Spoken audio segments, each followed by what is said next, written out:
eu faço trabalho de auxiliar de arqueologia. A gente presta serviço para a UFPE.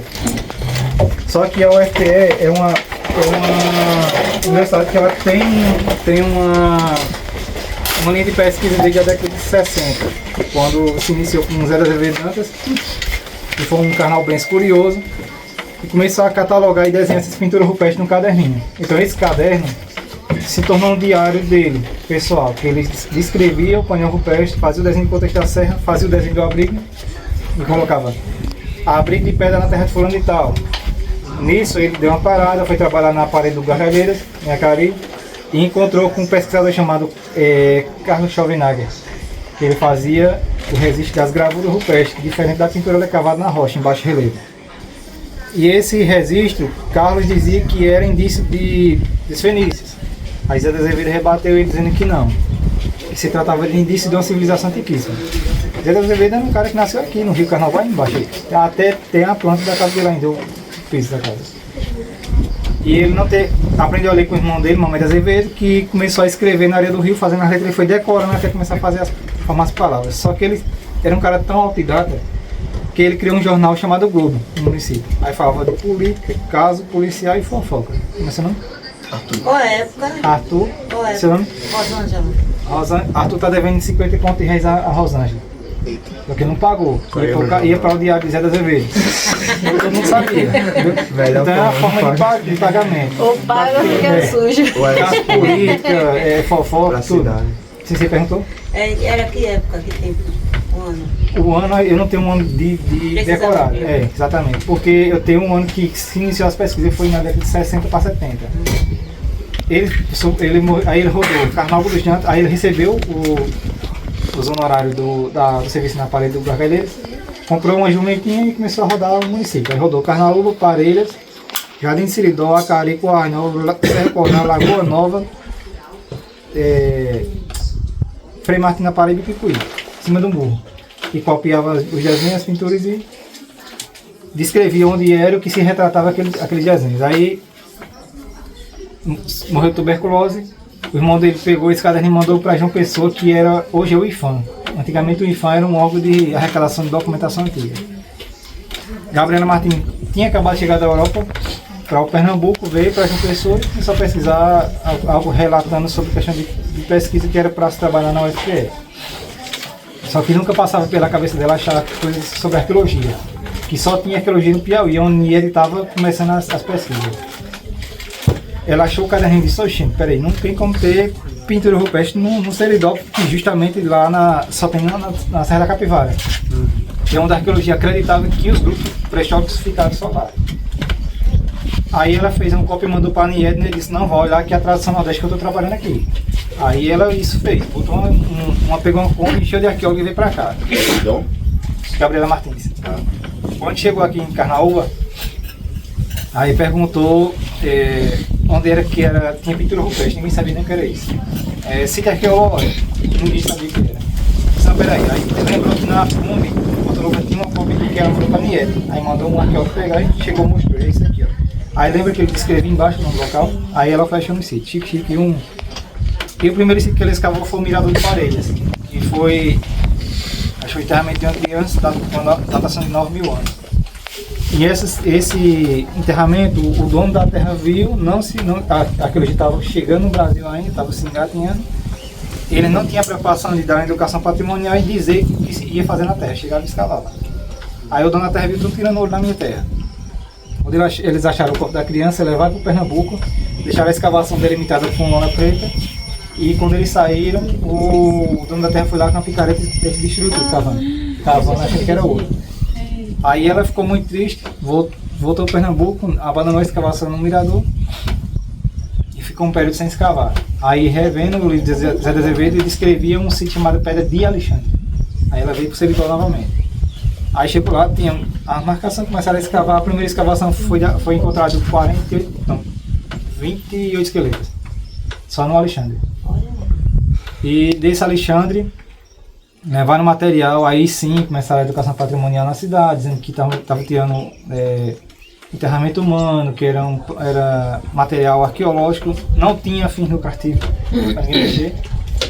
Depois voltaram, tiraram mais 2 esqueletos, que inclusive um tinha ficado com o braço embaixo de uma rocha, a rocha caiu depois do enterramento. E a última escavação, totalizando 48 esqueletos. A datação mais recente do Alexandre foi de 9.450 anos. Aí a mais antiga, agora que a gente recebeu o resultado do laboratório de arqueologia, foi datada de 11 mil anos. Então de 9.450 para 11 mil anos deu um salto muito grande. Só que esse sítio não terminou a escavação ainda. Tem muito material, muito sedimento ainda para tirar. Então o laboratório de arqueologia disse que se ele der outro salto desse, vai chegar a aproximadamente 15 mil anos. Então a gente tem base concreta e científica que o homem estava aqui há milhares de anos atrás, que quebra aquela questão do Strait Bering, né? Então, o que a gente tem aqui hoje no Seridó, sítio com gravura, que é encontrado em riachos, cachoeira, rio onde tem curso de água, que é o desenho cavado na rocha. Pintura da tradição agreste, aquelas pinturas grandes que é pintada a dedo, que são geométricas, triângulo, bola, círculo, quadrado. E a tradição nordeste é uma história. Quem tirou foto da trilha de ontem? Você tirou? Você postou alguma coisa? Cheguei a postar assim, Onde? no Instagram. Qual o objetivo? Só pra mostrar, achei bonita a foto. E um sítio arqueológico não passa nada mais do que isso. É um registro do que aconteceu nesse período. Entendeu? Então você vai ver que cena de caça, dança, luta e sexo. Essas 4 temáticas da tradição nordeste. A gente vai ter embarcações, vai ter grafismo puro, que é tipo de identificação de pintura que a gente não consegue identificar. A gente vai, deixa eu pegar uma bem simples aqui. Esse aqui é do Chique Chique 2. Deixa eu vir aqui para vocês verem, tá vendo? E esse aqui? Esse aí é do Talhado do Gavião. Ah, é? É. Então, até aqui é logo do sítio. Ó pessoal, tá vendo? Sim. Aqui são pintura humana, que isso aqui é uma pintura feminina, tá vendo? Tá com uma criancinha no braço e tem várias crianças se aproximando. Então, é um tipo de registro, tá pessoal, aqui, ó. Uma pintura feminina com a criancinha no braço, possivelmente recém-nascida, e umas criancinhas se aproximando para observar. Então, é um registro do que aconteceu naquele período. Então, a gente vai ter cena do cara cutucando um chão de abelhas, no Chique Chique 4, um gordinho sentado no galho para baixar. Então, tudo tem um contexto, tem uma história, tem um movimento da cena. A gente tem cena de essas embarcações, no caso do Talhado do Gavião aqui, ó. Então, e esse tipo de pigmento, alguém sabe que tinteiros utilizavam? Nem eu. Barro, não? Não quero saber. Genipapo? Não. Tem uma pedrinha que eu vou mostrar no percurso, que é o óxido de ferro. Ela é vermelha e amarela, que encontra aqui. E você molhar uma pedra e esfregar, a água vai ficar vermelha. Só que ela não tem a aderência que precisa para fazer a pintura. Então eles pegavam possivelmente a clara do ovo, a gordura de animal, fervia essa tinta e pintava. Eu faço ela com cola e água. Pegar pedra piso, faço pó, peneiro, deixo bem fininho, misturo com cola e água, que a cola vai dar a aderência que seria a gordura ou a clara do ovo. Cola branca? Isso, entendeu? Então a gente vai ter um contexto aqui de vários sítios, tem cena de luta. Esse aqui é uma pintura simbólica, é uma pintura humana, possivelmente uma gravidez que tem duas pinturas humanas pequenininhas dentro. Então poderia ser uma questão de uma grávida. Esse aqui é do Talhado do Gavião. Cena de caça, ele vai ter Chique Chique 2, 2 indivíduos com recipiente e uma ararinha presa no galho. Então seria um contexto de caça, 2 indivíduos e um animal. Então a gente tem sítio que tem aproximadamente 62 metros de largura, com 15 de profundidade, cheio de pintura rupestre. Peraí, Evangelista, mas por que a gente não pode visitar esses? Não tem acesso, distante da cidade, e a gente está com um projeto para se fazer um acesso pela prefeitura, ver se consegue a máquina para fazer o acesso, para o ônibus chegar mais ou menos próximo ao local. Vai ficar em torno de 3 km a pé, entendeu? Aí tem um lado positivo, negativo. O positivo é que não tendo visitação, não tem depedração. Ninguém sabe, ninguém vai. Tendo visitação, a gente consegue levar, tem um controle, o pessoal vai fazer doutorado, mestrado, fazer trabalho de colégio e vai entender, na verdade, outros tipos de representação que a gente não tem no Chique Chique. Mas vai gente sem guia, joga água, quebra a pintura. Isso aqui eu comecei a fazer porque no Chique Chique 1 quebraram parte do painel para levar para casa. E é um patrimônio que ele é tombado. Se tiver uma pintura, o IFAM não reconhece, mas por ser pintura rupestre, ele já passa a ser um patrimônio da humanidade. Entendeu? É protegido por lei federal. E eu tentei replicar a pintura, passei quase 6 meses tentando uma tinta que se aproximasse até começar a trabalhar com um grupo de arqueologia, os arqueólogos, e entender que era feito pelo óxido de ferro. Aí melhorou minha vida, né? Aí comecei a replicar esse tipo de pintura de artesanato. Eu recebi ontem peça na Colômbia, o cara mandou para mim, peça minha na Colômbia. Então está sendo decimado, divulgado lá fora do país um artesanato que a gente, no começo que eu comecei a fazer, o pessoal chamava de doido. Você está juntando pedra, vai, doido ser. Não, vou estar enganando os turistas. Não, estou protegendo o sítio arqueológico do nosso patrimônio, entendeu? Pessoal, eu tenho aqui na minha mão o óxido de ferro, ou limonita, como é conhecido, mas no local que a gente conhece pedra tauá, que é essa aqui, ó. Essa pedra aqui é que faz a pintura rupestre. Se você esfregar, ela vai sair o pó. Se você molhar e esfregar, a água vai ficar vermelha. Tem ela na cor vermelha e amarela. Essa não está pura, porque está cheia de encrosto de pedrinha dentro. Mas ela é bem limpa como essa aqui. Então, para que era utilizado isso aqui? Fora a pintura rupestre, alguém sabe dizer? Felipe. Felipe? Felipe. Pessoal, Felipe, vamos supor que a gente aqui é uma tribo. Só que Felipe ele é uma pessoa que ele tem experiência de caça, fabricação de utensílio líquido, no caso, ponto de flecha, raspador de couro. Ele é uma pessoa, ele é um autodidata na tribo, certo? Ele tinha 1001 funções. A gente é nômade, a gente não fica no local parado. A caça ficou extinta aqui, a gente tem que migrar para outra área em busca de caça, senão nós vamos morrer de fome. Só que Felipe, né? Felipe morreu. Seu nome? Victor morreu um período antes de Felipe. Só que Victor ele era da tribo, só que ele não tinha muita utilidade, né? Teve 2 enterramentos do Alexandre, enterramento primário e secundário. O corpo dele não foi utilizado em nada. Ele pegou, do jeito que ele morreu, foi enterrado de forma fetal. Até o período de hoje, da escavação. Já Felipe, houve um processo de endocanibalismo ou antropofagia, que é a questão dele ingerir a carne dele, entendeu? Então, praticamente, morreu, eles ingeriam a carne, desmontavam os ossos, ruía e pintava com esse mineral aqui, que é o óxido de ferro, os ossos dele.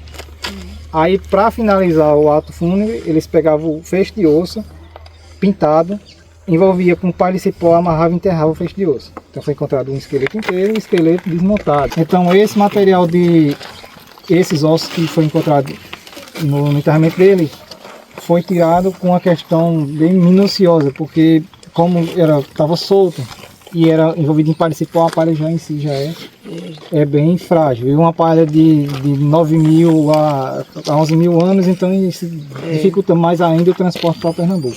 Entendeu? Esse material está na UFPE, está engavetado, 48 esqueletos. Tem que ter um projeto para cá, para o Seridó, seja Currais Novos, Caicó, Carnaval, bom se for, para esse material vir para cá.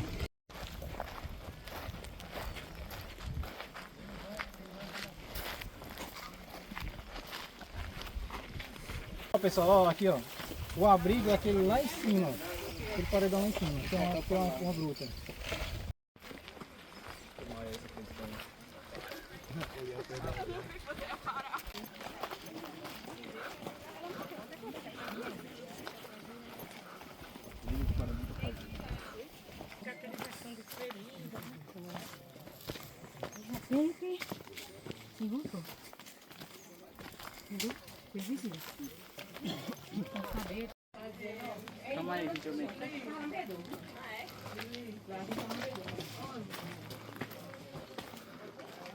Proibido subir nessa música. Ah, eu queria fazer minha casa lá no jardim, botar o jericó para fazer tipo um grama.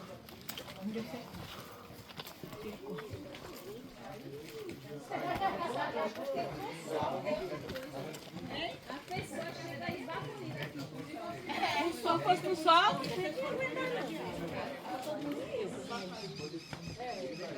Chique Chique 1 é um sítio da tradição nordeste, subtradição Seridó.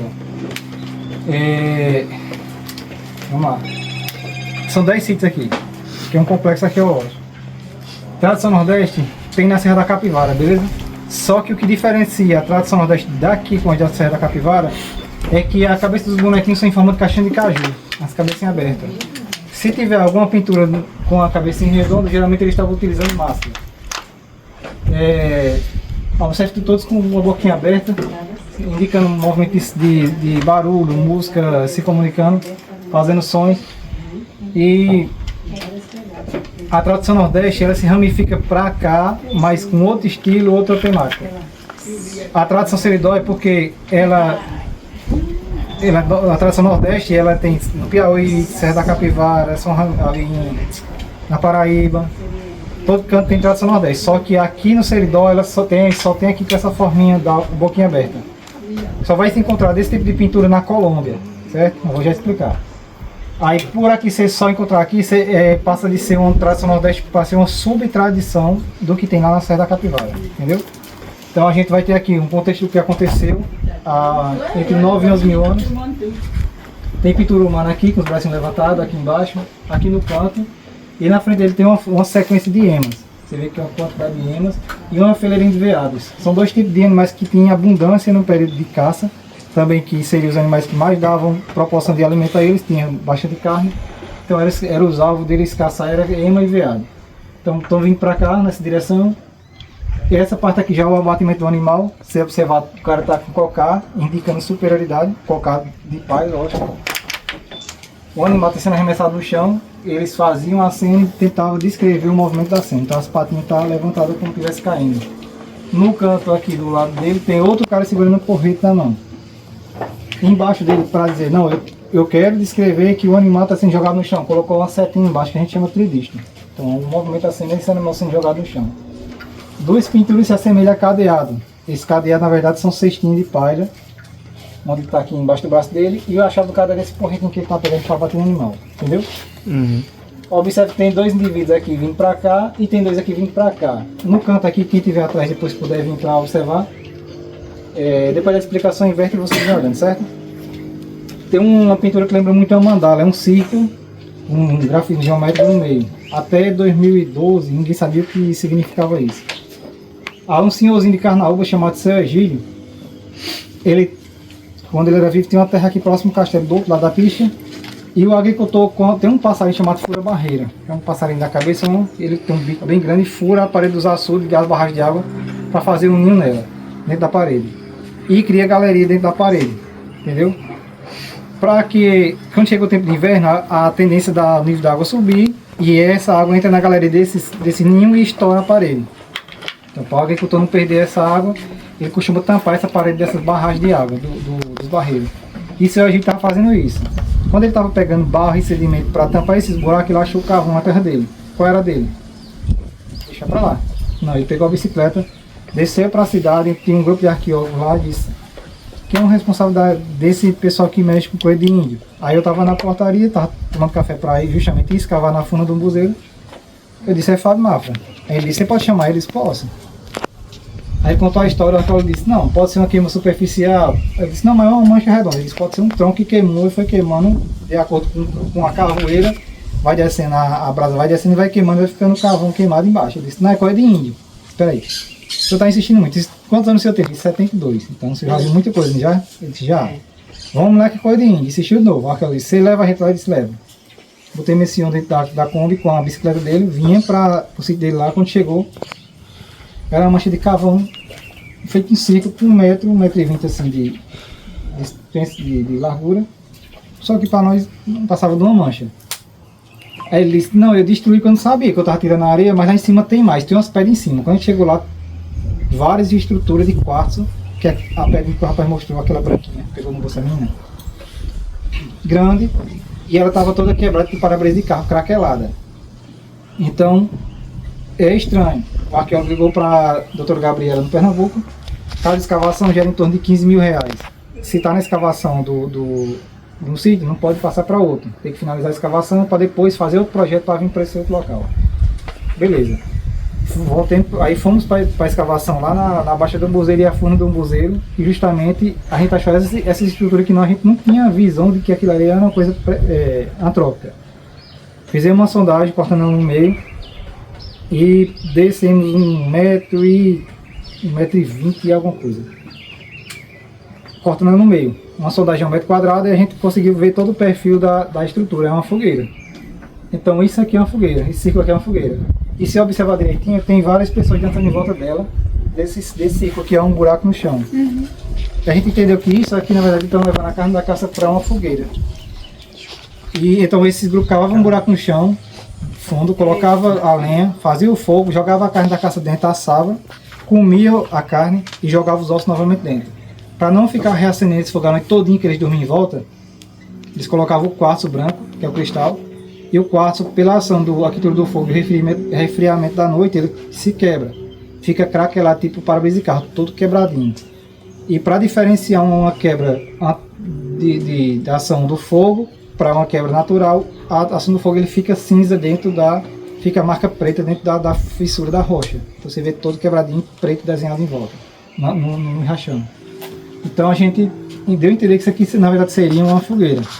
Aqui tem uma pintura de uma planta, tem um caule aqui, aí tem um galinho, as folhas, só que tem várias pessoas subindo em cima dela.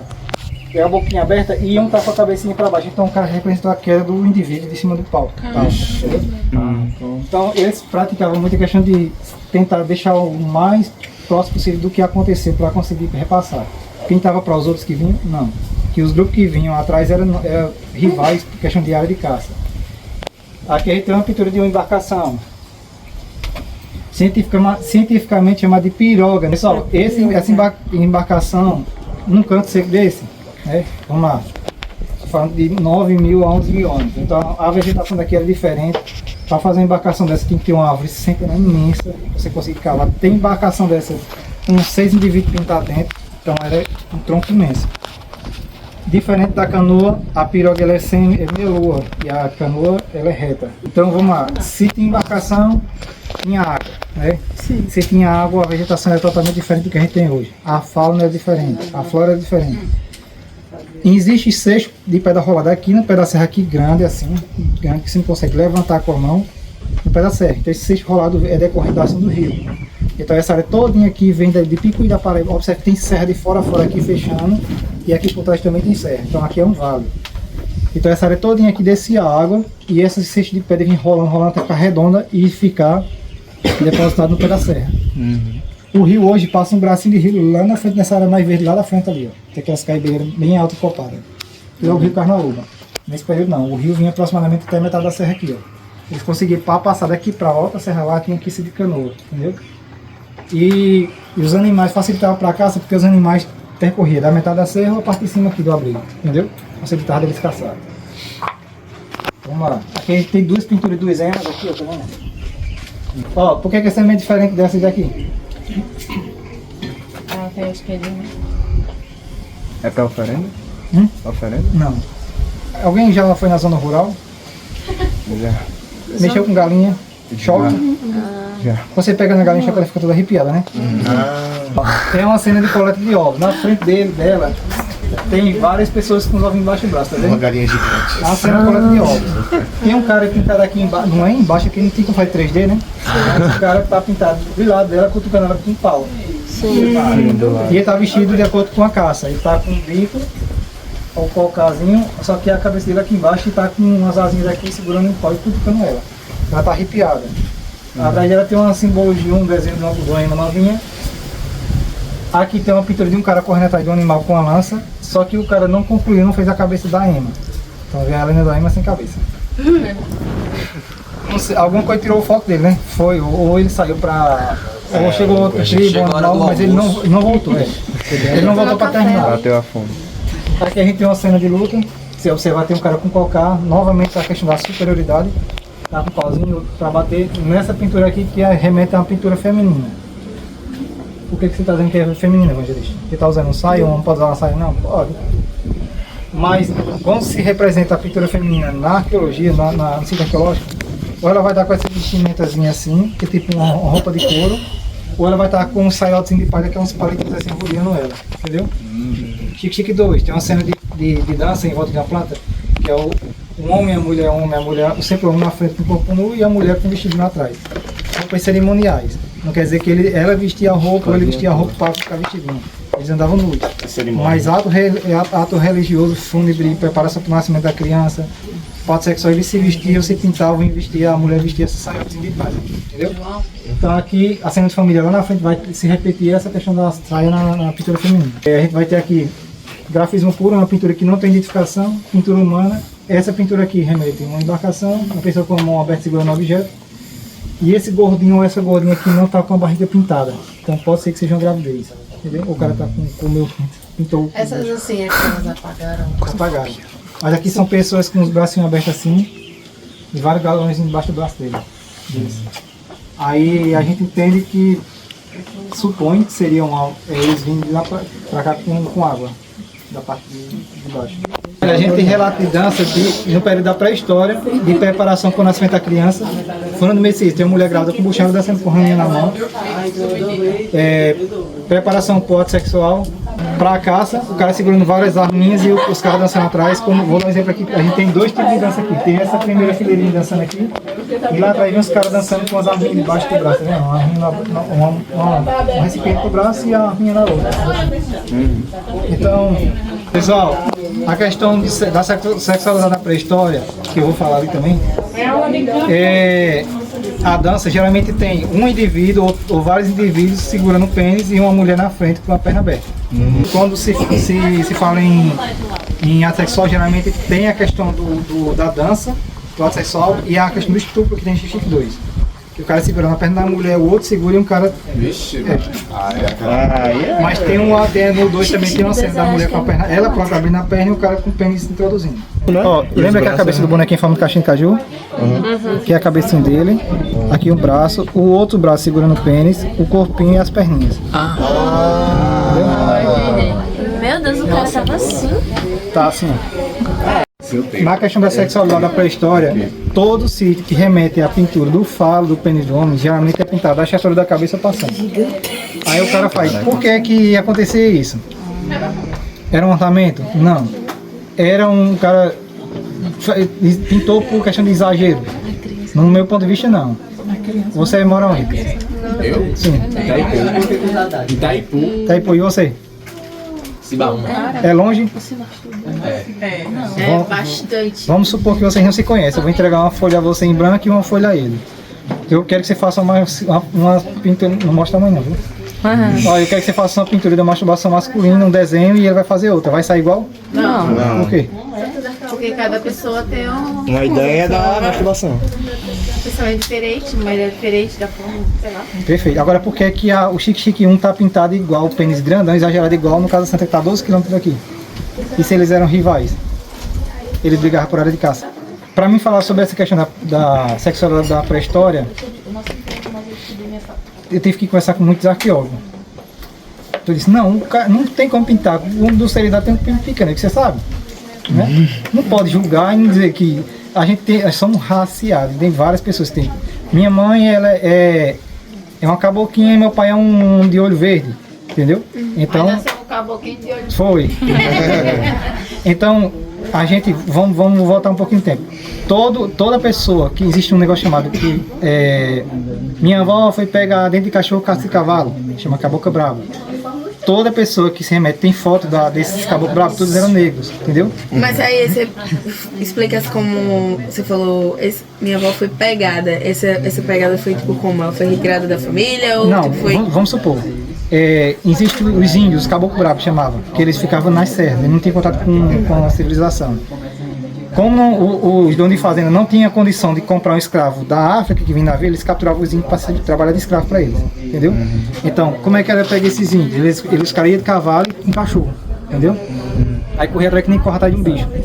Chegava, soltava o cachorro acuava e eles pegavam ele pelo cabelo com laço para justamente capturar e deixava preso a pão e água durante várias semanas apanhando para que eles trabalhassem de graça para ele. Domesticar, entendeu? Entendeu? Então, tem essa questão que aconteceu, eu disse, não, lá na fazenda fulano e tal tinha escravo, já falo escravo como fosse africano, não, eram indígenas que foram pegar aqui e foram presos durante vários tempos, apanhando, sofrendo, várias mulheres foram pegas a dente de cachorro, caso de cavalo, foram estupradas, entendeu? E se iniciou esse processo de... Como é? Miscigenação. Domesticação, né? Não. Miscigenação. Que os caras, os galegos, os caras que eram de fazenda, os coronéis, usavam as mulheres indígenas, as escravas, abusavam sexualmente, elas engravidavam e esses filhos ficavam como bastardos. Ele não dava como fosse filho, mas sim como escravo. E nisso, essa questão da pré-história não era um índio branco, bonito de ver todo dia, não, eram pessoas realmente pele escura que ocuparam essa área aqui e infelizmente passou por esse processo de abuso, não só de abuso sexual, como abuso de pegar ele e ele ser propriedade de um fazendeiro, de um dono de fazenda, para ser escravo, apanhando sem ganhar nada em troco e só o que muito mal se alimentava, entendeu? Cadê esse povo? Ah, por aí, né? Tá aqui, Ah, entendeu? É nós. A gente só, A mistura. né? A gente somos, na verdade, descendentes desses grupos, entendeu? Minha mãe é uma caboclinha, minha mãe é braba, deixa mais. Meu pai já é manso, é um galego manso. Se dá uma mesma mistura de Ney com índio. Então a gente tem que entender que existe um processo de retomada indígena, não é? A gente está fazendo e a gente tem que se reconhecer como esses são nossos parentes, esses que sofreram lá atrás na invasão das terras deles, que esses coronéis vieram, inclusive a Serra da Rajada. Tem um local que teve a Guerra dos Bárbaros, onde o rei de Portugal contratou um cara chamado Domingos Jorge Velho, veio para essa área do Seridó, se juntou com os índios de Serra de Santana, ele comprou eles com espelho, com garrafa de vidro e armou ele com arma de fogo e vieram para tomar essa área todinha aqui de baixo contra os daqui, que eram os Tarariú, com pau e pedra e eles com arma de fogo. Então foi um massacre muito grande. Na Serra da Rajada tem um local que a gente não divulgou, que minha mãe, quando era pequena, meu avô trabalhava no ciclo do algodão, ela disse que meu avô dizia, tem cuidado com os índios, a povo dos índios. E quando eu comecei a trabalhar na questão da arqueologia com o pessoal do Pernambuco, eu ouvi falar na Guerra dos Bárbaros, pedi minha mãe para me levar lá e são várias covas. Covas realmente que se remetem a enterramento indígena. E esse local está conservado hoje. Está conservado hoje esse local como um local de futuras pesquisas e a prova concreta que realmente a Guerra dos Bárbaros aconteceu na Serra da Rajada. Então o grupo que estava aqui recebeu o grupo de Serra de Santana com arma e fogo e daqui com pau e pedra. Então os daqui foi massacrado. Os que conseguiram fugir foi embora. Domingos Jorge Velho, geralmente ele decapitava a cabeça do cara, levava como troféu e as mulheres ele capturava para levar como escrava escrava sexual, entendeu? Depois os grupos, no meu entender, os grupos que conseguiram fugir, os que fugiram voltaram, encontraram os corpos no chão, sem cabeça, fizeram um ritual fúnebre, fizeram várias covas e enterraram lá, porque a forma que está as covas lá são aleatórias, um aqui, outro ali, são vários locais diferentes, mas tem três covas que estão igualzinho enterradas e fizeram um muro de arrimo rodeando elas. Possivelmente alguém de um patamar bem alto na questão da tribo, entendeu? Esses que são os desenterramentos que você Não, vai estudar? esse é da Guerra dos Bárbaros. O enterramento que eu falei dos coisas é da Pedra do Alexandre. Sim, entendi. Entendeu? Tem Esse- alguma história dessa, tipo, de almas ou de encantados desse espaço? Todo sítio arqueológico em si ele tem é místico, você sente alguma energia. Casa Santa, Fernando Messias, esses que são mais isolados. Eu fui recentemente não, faz 2 meses atrás, tem um aluno de arqueologia, Alexandre, ele veio de Pernambuco para cá, e a gente foi para Furna do Messias, ele está a 12 km para cá, a gente foi a pé, e o carro dele é aqueles Renegade, e tem um canto que a chuva destruiu a acesso todinho. Eu disse, trava o carro e vamos a pé. A gente saiu daqui de 8 horas da manhã, chegamos lá quase de 1 hora da tarde. Quando a gente chegou lá, quando eu entrei no sítio, tinha 2 pás de brinco, brinco de argola enganchado assim um no outro. E estava em cima da pedra. Aí eu me entendi o quê? Não, alguma botija que estava enterrada, algum passarinho que viu, né? Que tem passarinho que eles pegam alguma coisa brilhante, mica, essas coisas, e botam nas fendas da rocha e vai fazer o ninho. E estava lá dentro da furna. Eu disse, Alexandre, um brinco. Aí era dourado, parecendo ouro mesmo. Aí eu só que tava com a pátina verde em cima, não tivesse chovido, molhado. Aí eu peguei e botei dentro do bolso do colete. Aí eu digo, vou levar, fotografei e tirei o ponto, que é o ponto do sítio. Aí a gente fez o resistor do sítio arqueológico para a tese dele. Quando a gente voltou tarde, quis subir na serra, comecei mais a escutar a voz de gente aboiando gado, ei, gritando. Eu digo, Alexandre, tá escutando? Ele disse, tô, evangelista. Ele disse, olha, será que é gente? Eu digo, não, aboiar gado de noite não tem como. Aí começou, ei, gritando. E isso a gente escutando os cascos dos animais correndo. Quando a gente desceu a ribanceira da serra, de frente, a gente tinha a cidade do outro lado da serra, e da serra que estava à frente tinha um paredão imenso, e começou luzes que nem fosse um refletor de festa, aqueles canhões de luz, em cima da parede da pedra. Só que quando juntou, ficou um fogo, ficou uma luz vermelha e começou como se fosse pegando fogo na serra. Tá caralho. Aí eu disse, Alexandre, que é aquele? Rapaz, eu todo arrepiado. Isso ia eu, ele e Thaís, que é uma colega dele de arqueologia, que estava ajudando ele no trabalho. Daqui a pouco isso é coisa dos brincos, viu? Isso aqui não era para não ter mexido não. Ele disse, joga fora. Aí eu peguei no colete e joguei no mato, né? Isso já é escuro, já. A gente via com a luz do celular clareando. Quando eu joguei, continuou aquela boia atrás da gente, só que foi ficando mais fraco, até se apagar. E o fogo foi ficando, claro que chegou ao ponto de a gente não ver mais nada. Entendeu? E ficou tudo escuro de novo. Então isso remete à questão do que aconteceu de botija. O pessoal enterrava geralmente, antigamente colocava botija em panela de barro, enterrava. Algum animal fuçando, pegou esse brinco, levou, soltou em cima da pedra, ou caiu, não sei. Mas que levou algum roedor e não era para ter mexido. Mas tá lá, joguei no mato, tá lá. Entendeu? E isso ocorre muitas vezes. Tem locais aqui que esses escravos, esses indígenas que conseguiram escapar dos fazendeiros, era perseguido. E eles chegaram a se enforcar em vários locais aqui na serra. Inclusive aqui tem um local que chama Embuzeiro dos Enforcados, que tem 2 embuzeiros imensos, colados perto um do outro assim, e tem um local que foi achado dois corpos secos, que o cara se enforcava, a terra não comia, ficava o couro, colava nos ossos, e o pessoal depois cortaram a corda e enterraram ele na ribanceira das serras. E nesse local já vários caçadores aqui no município dizem que passa no local, que é o local que tem muito tatu-peba.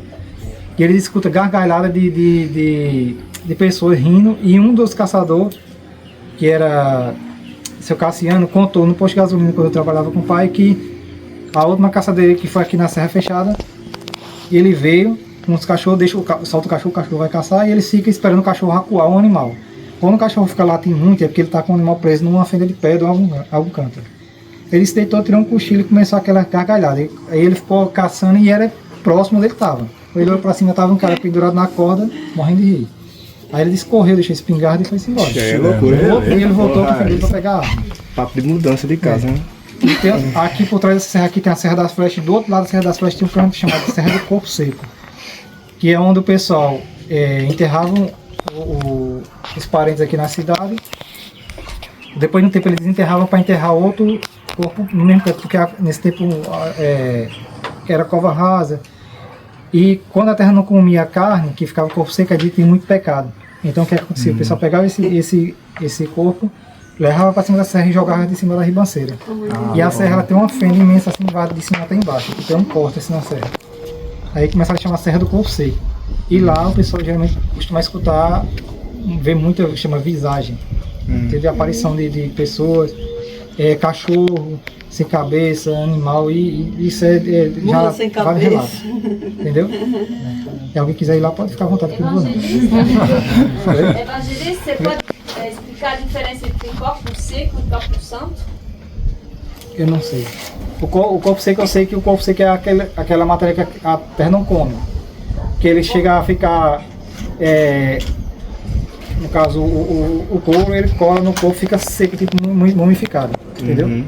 Só o corpo pregado do osso. É por causa dos pecados, né? Sim, no corpo santo é tipo aquele santo que como é? São Valentim, o menino. Que vai para Roma, né? A terra ele não nem comeu a terra nem a carne, ele ficou intacto sem nenhuma deformação no corpo, entendeu? Ele fica como se estivesse dormindo. Esse é o corpo santo. E o corpo seco, ele fica todo rígido, você vê os ossos, tipo múmia, nos ossos. Tipo entendeu? a múmia. Tipo a múmia. Você viu já?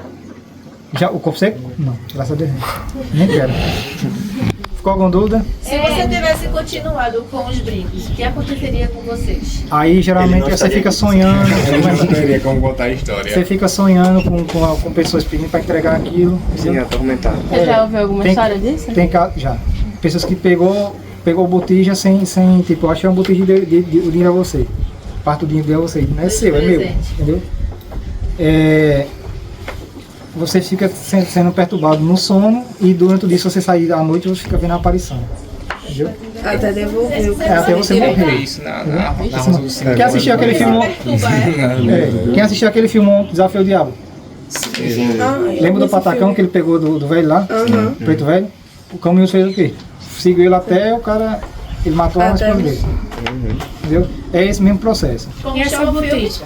O homem que já Botija que deu essa Que foi gravado aqui, Você fala aliás. da botija lá na outra que a gente foi ontem. Você fala mais um pouco da botija? Teve um relato de botija lá? Uhum. A botija é uma. Vamos supor, a gente mora aqui, não existe cidade, né? A gente vai ter Caicó como cidade. Não tinha condição da gente ir para Caicó depositar dinheiro em banco, porque eu não tinha condição de ter uma conta no banco. Antigamente era difícil você ter nome limpo, você é agricultor, não tem como fazer uma conta. Antigamente? Você pegava esse dinheiro, você recebia o dinheiro você dá sua venda do carvão, do gado, do que seja. Você pegava uma panela de barro, botava esse dinheiro, lacrava ele com a tampa de barro, com selo de abelha, enterrava, nunca ninguém via. Quando você precisava, ele lá tirava e lacrava de novo, enterrava. Nisso, você morreu, o dinheiro ficou lá e você fica atormentado. Você não consegue tirar a lenda, você não consegue ir para a eternidade. Quem ficou vivo, Não vai para a eternidade, você fica sendo atormentado durante você não fica em paz. Você vai aparecer em sonho, para alguém aparecer material, para uma pessoa dizer, olha, lá no tronco daquela calbeira ali, eu enterrei uma botija, me tire aquela botija, eu dou a você, para você me livrar da tentação, para eu conseguir descansar em paz. Aí o cara vai lá, só que para ele ir lá vai aparecer cachorro, porco, todo mundo para evitar que você vá lá, entendeu? Essa questão da botija, se vamos supor que ela recebeu, a pessoa deu a ela, né? A aparição deu a ela. A botija, se ela não tem coragem de dizer nada, conta pra mim. Então arranca essa botija pra mim. Eu chego lá, realmente eu vou achar a panela. Só que em vez de ouro, em vez do que foi enterrado, só carvão. Entendeu? É bem misterioso esse negócio. Entendeu, pessoal? do galo. Monte do Galo? O Monte do Galo tem duas histórias. Tem a história do monte, que é a primeira, que é esse galo. O pessoal só tinha casa de Coronel Caetano Dantas lá na Rajada, 7 km, e os tropeiros quando passavam viram um galo cantar. Só que não tinha casa aqui, não tinha como ter galo.